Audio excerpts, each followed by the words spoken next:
Oke, tadinya gue mau membahas ini dengan menuliskan ini semua di blog gue ya, karena gue punya blog yaitu Ceker Otoblog gitu ya. Tapi mengingat akan sedikit yang baca karena minimnya literasi ya, tingkat literasi di negara kita gitu ya, khususnya. Jadi menurut gue lebih bijak kalau misalnya gue membuat kayak semacam siniar atau podcast yang mungkin bisa kalian dengerin sambil tidur, sambil rebahan, sambil ngerjain aktivitas yang lain. Hal ini gak jauh dari polemik motor custom yang lagi diributin banyak pihak, banyak orang, banyak netizen gitu ya, di Indonesia khususnya, yang memang mencintai motor-motor custom gitu ya.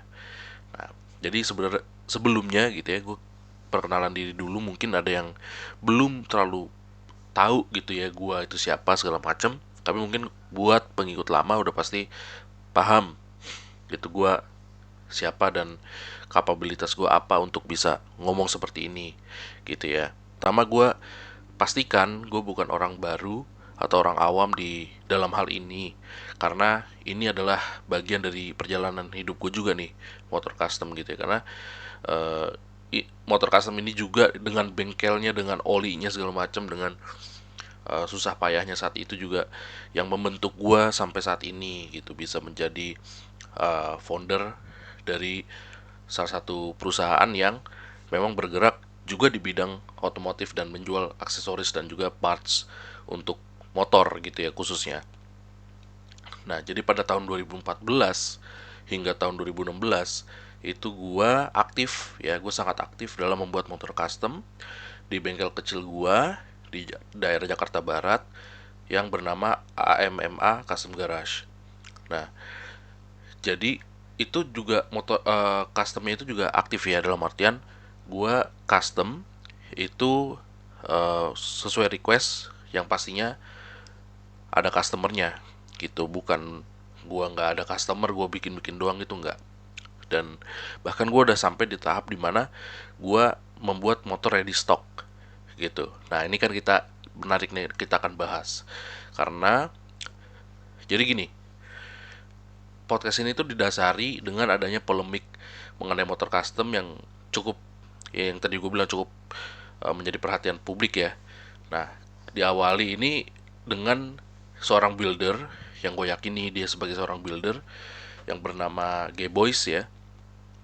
Dia mengkritisi adanya peredaran motor custom bergaya bobber dengan basic motor Yamaha Bison, memiliki tulisan 48 atau Triumph di tangkinya, tidak lupa dengan aksesoris chassis tubular atau yang dia bilang kerangkeng segala macam yang menjadi cover engine.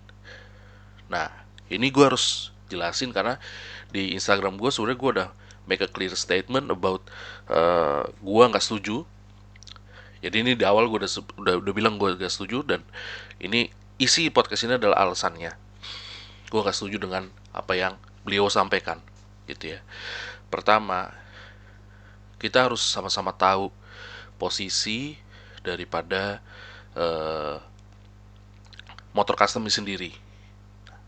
Motor custom ini udah komersialisasi gitu ya, udah termonopoli juga gitu ya. Terbukti muncul tuh eh, motor-motor bergaya neo klasik, bahkan klasiknya, bergaya bobber, bergaya chopper bahkan gitu kan, diproduksi massal, mass product gitu ya, mass production dari raksasa-raksasa otomotif juga, entah itu dari Cina, dari Jepang.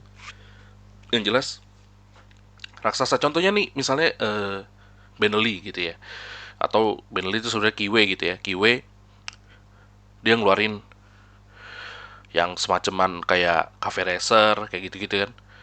Itu kan kita harusnya udah sadar dari situ, ini udah beda, gamenya ini udah berubah, nggak kayak dulu lagi, nggak kayak di zaman Mas Ateng Ateng Katros itu masih mengerjakan semuanya sendiri kayak gitu ya. Nggak kayak di zaman gua masih manggil tukang las ke bengkel gitu. Nggak kayak gitu, karena saat itu kan eh kita semua yang bergelut di bidang itu masih tertib tuh, gitu kan. Dalam artian gini, itu kita anggap sebagai hal yang eksklusif, hal yang unik gitu ya. Kita bahkan nggak mau tuh disamain dengan motor modifikasi lain, aliran lain gitu, kayak dulu zamannya itu juga lagi apa yang dipotong-potong tuh, Street Fighter yang dipotong-potong itu, terus Thailand Thailand look gitu, kayak buat drag segala macam. Kita nggak mau disamain sama itu. Kita benar-benar bikin sendiri, apa-apa yang kita bikin sendiri, produksi sendiri. Knalpotnya pun kita produksi sendiri, gimana kelihatannya sampai kayak modelan Triumph, modelan apa segala macam, kayak gitu. Gue inget banget dulu motor custom pertama gue yang gue bikin itu pakai pipa, pipa doang. Jadi pipa stainless udah, atau kita sekarang sebut free flow ya, kayak gitu doang. Gue masih inget juga waktu gue minta tolong drivernya bokap gue itu untuk ngecatin eh knalpot gue yang gue baru bikin dari besi gitu ya. Jadi dulu tuh emang seperti itu gitu loh. Tapi sekarang itu udah beda gitu. Apa sih sebenarnya yang membedakan gitu ya, selain yang tadi gue sebut spare parts? Tadi kan gue bilang kita dulu bikin semua sendiri segala macam. Sekarang ya, sekarang coba yang kita bikin palingan apa? Body, ya kan? Tangki juga udah jarang nih, gue udah pada males nih kayaknya. Tangki udah beli yang jadi misalnya kayak gitu. Ya, jadi tingkat ngerakitnya itu akan lebih banyak dibandingkan dengan tingkat produksinya. Ngerti nggak maksud gue? Kayak ya, kayak lu sekarang udah tinggal rakit rakit rakit kayak gitu. Ya, lu tanpa harus punya eh, mesin las, tanpa harus punya alat untuk untuk apa namanya, molding, untuk bending gitu ya. Lu udah bisa bikin motor custom sekarang. Sesimpel itu, semudah itu gitu. Nah, terus yang kedua apa? Unit ready stock. Bisakah kita salahin unit ready stock ini? Menurut gua nggak wise, nggak bijak kalau kita salahin bengkel atau dealer gitu ya, yang membuat unit ready stock seperti ini.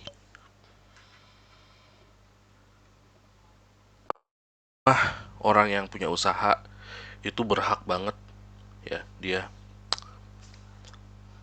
membuat suatu gebrakan, suatu inovasi untuk menghasilkan uang. Ya karena intinya suatu usaha itu adalah menghasilkan uang. Selama bengkel custom kalian itu masih merupakan badan usaha, UKM, ya, ya harus menghasilkan uang. Di situ ada karyawan, di situ ada tim-tim yang juga bekerja di situ. Ada, gak usah dari bengkelnya, misalnya admin, sosmednya, kayak gitu-gitu, itu perlu makan. Ini yang kadang-kadang kita suka lupakan. Dan apakah budaya nyetok motor yang kita klaim sebagai motor custom itu salah? Enggak.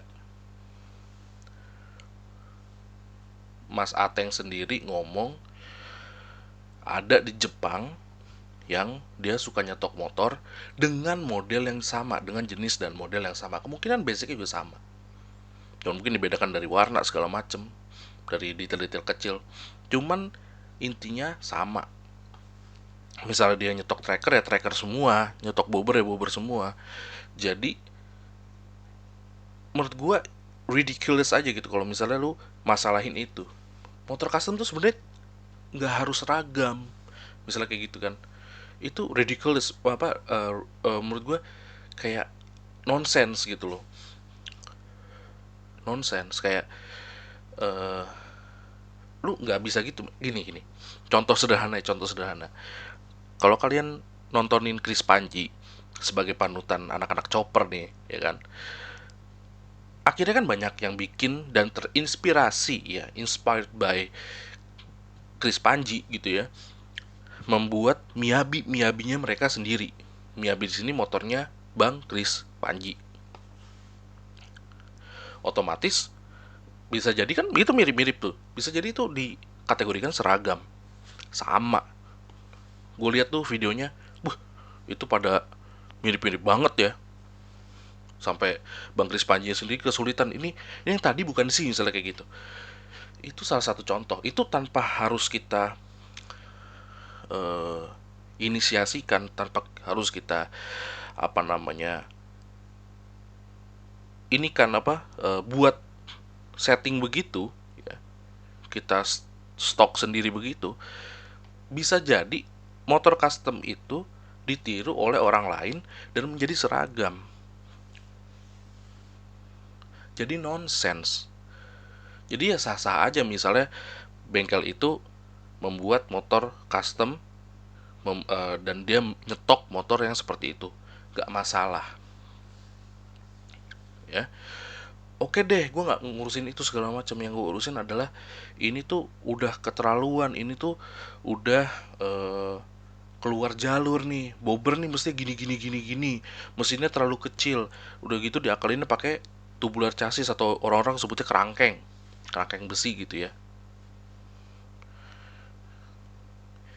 Malah komentar seperti ini menciderai esensi dari motor custom itu sendiri. Karena sejatinya esensi dari motor custom itu adalah, lu tahu nggak sih basic dari custom tuh apa sih gitu? Customize. Lu tau nggak artinya customize itu kan? Ya lu pengennya gimana gitu loh. Lu pengennya gimana nih? Modelnya mau gimana segala macam. Lu pengennya gimana? Kalau si bengkel membuat seperti itu, ya itu berarti modelan itu banyak dibeli, makanya dia berani nyetok. Kan rumusannya begitu. Kita sebagai pelaku usaha itu nggak mungkin nyetok sesuatu yang orang nggak mau beli. Budgetnya ketemu, modelnya ketemu, banyak yang beli, kenapa nggak di stok?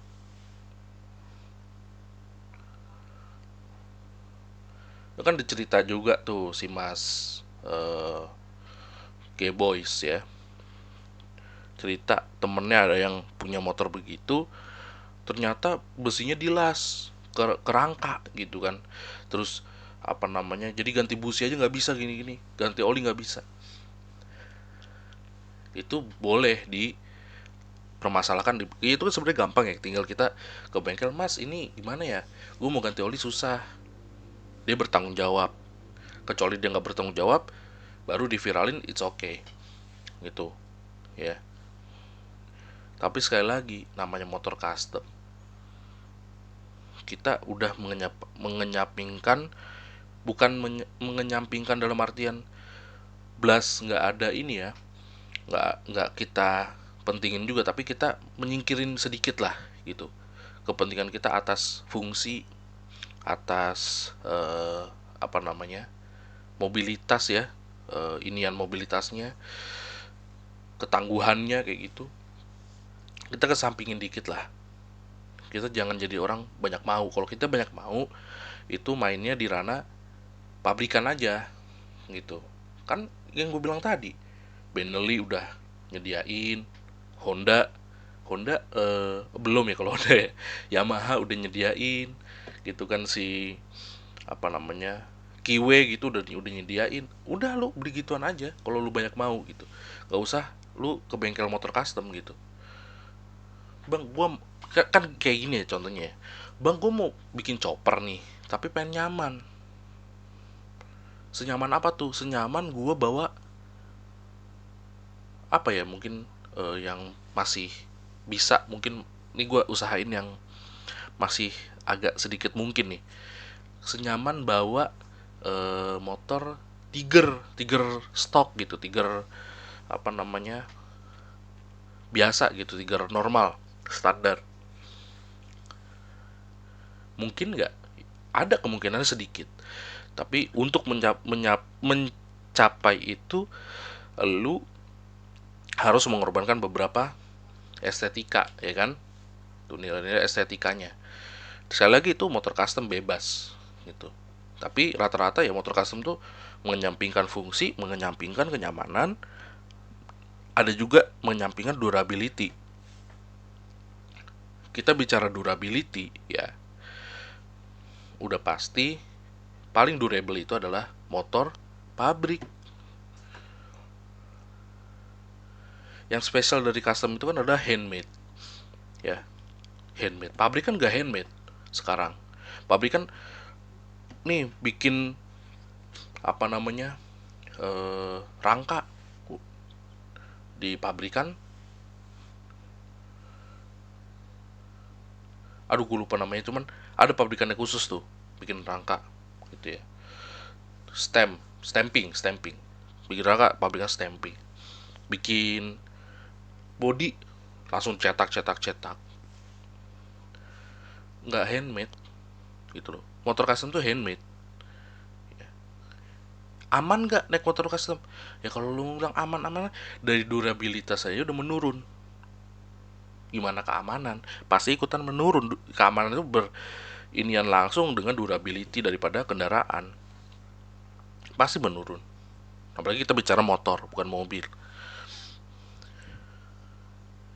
Kenyamanan menurun, keamanan menurun, durabilitas menurun. Tapi kan balik lagi, ini motor custom, handmade ya. Jadi teman-teman, banyak banget gue komen yang gue sebenarnya pengen kritisi gitu ya. Motor custom itu tetap harus mementingkan keamanan, mementingkan fungsi, mementingkan durabilitas. Ya jangan main motor custom gitu loh. Maksudnya pabrikan udah banyak bikin loh gitu, kayak lu tinggal beli aja yang kayak begitu-begitu gitu loh. Mungkin emang bukan target lu motor custom kayak gitu. Maksudnya capek. Kalau kamu itu capek beneran. Swear. Makanya teman-teman, maksud gua tuh adalah kita sebagai netizen itu jangan terlalu gampang kepancing juga gitu ya. Karena percaya deh sama gue gitu. Yang begini-begini akhirnya yang dirugikan bukan hanya bengkel yang berkaitan gitu kan, tapi yang dirugikan juga orang yang sudah beli kayak gitu. Jujur, gua setuju dengan statement Mas Geboy yang menyatakan bahwa itu seharusnya nggak begitu, begini-begini, harusnya Bobber tuh begini, harusnya. Setuju tuh loh. Itu apa namanya, estetikanya kurang gitu, setuju. Gue nggak suka motor kayak gitu, cuman gue nggak suka, tapi gue memilih untuk tidak ngejudge juga, karena itu usaha dia, biarin aja. Ada yang beli ya udah. Kita kan bilangnya kita harus membimbing orang seperti, ya Allah, ribet-ribet bener sih. Orang main motornya dibimbing gimana? Gue aja nggak berisik kalau misalnya settingan temen gue, misalnya bicara motor metik nih, settingan temen gue begini-begini, gue tahu besok bakal jebol, gue nggak berisik. Pas besoknya jebol, kalau dia memang meminta rekomendasi dari gue, meminta inian dari gue, baru gue kasih tahu. Kalau enggak juga enggak. Itu yang berkaitan dengan mesin. Gimana kalau berkaitan dengan tampilan yang dimana opsional, yang dimana itu personal kita, gitu loh. Kan karakter orang dibimbing-bimbing tuh gimana gitu loh, maksud gue nggak masuk di otak gue tuh nggak masuk. Urusan ada tulisan 48, ada tulisan Triumph, ya udahlah. Semua orang berhak bermimpi, semua orang berhak apa, manifesting. Mungkin lu bisa ngomong begitu, lu bisa ngeliat begitu, lu udah pernah ngerasain itu, lu udah pernah megang itu. Yang lain kayak gimana? Nggak semua orang tuh hidupnya tuh sama gitu loh.